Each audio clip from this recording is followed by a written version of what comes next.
2022. Kami akan menjamu Yang Mulia dan Bapak Ibu di hamparan pantai Bali yang indah, yang menginspirasi gagasan-gagasan inovatif untuk produktivitas G20 ke depan.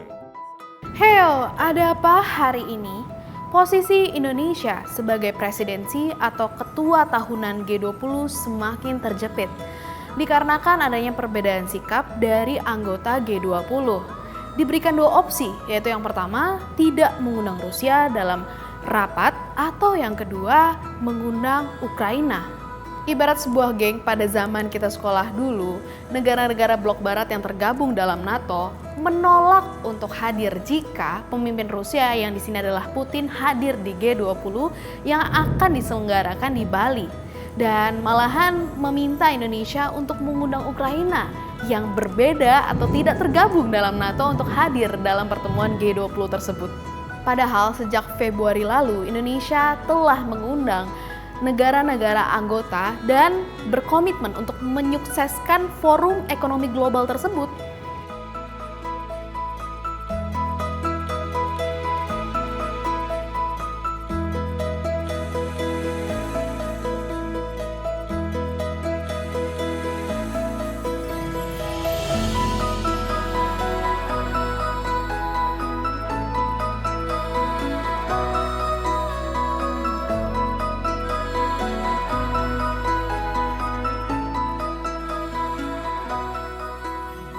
Pasca invasi 24 Februari 2022, negara-negara NATO serta sekutu mereka seperti Australia dan Jepang sudah menghukum Rusia dengan menerapkan embargo serta sanksi dagang lainnya, termasuk ingin mencoret Rusia dari keanggotaan G20.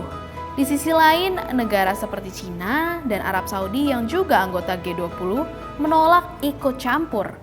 Begitu pula dengan Indonesia, sehingga pertemuan pada November itu masih akan berlangsung sesuai dengan jadwal. Guna mengambil sikap yang tepat, Kementerian Luar Negeri Indonesia masih memantau peta politik global menjelang pertemuan tingkat tinggi G20. Misalnya pada 20 April 2022, para Menteri Keuangan dan pejabat Bank Sentral negara-negara anggota G20 akan berkumpul.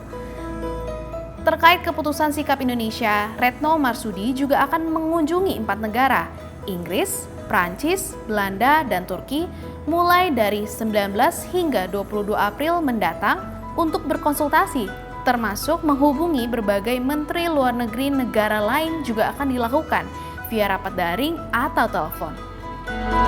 Hal ini dilakukan karena ibarat dirijen dalam sebuah orkestra, Indonesia harus tetap menjaga keharmonisan kepentingan global.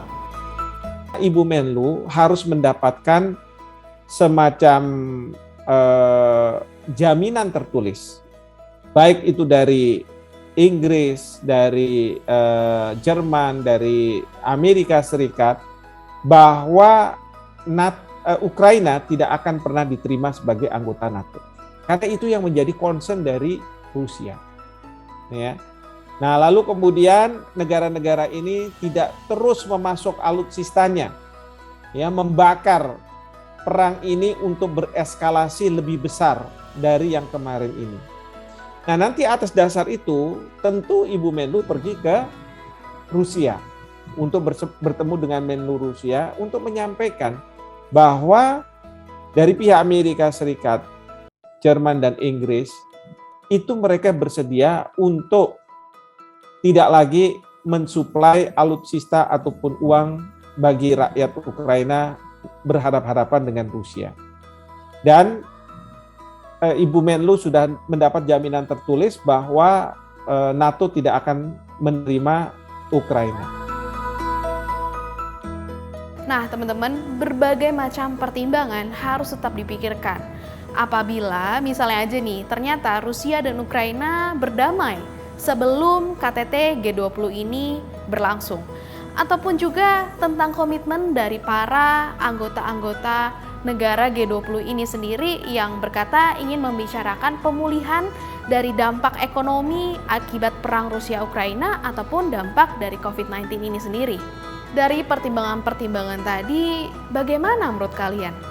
Sebagai presidensi dari G20 ini sendiri, apa langkah yang baik yang bisa dilakukan oleh Indonesia. Dan jangan lupa saksikan Ada Apa Hari Ini setiap hari Selasa sampai Jumat hanya di Tempo.co.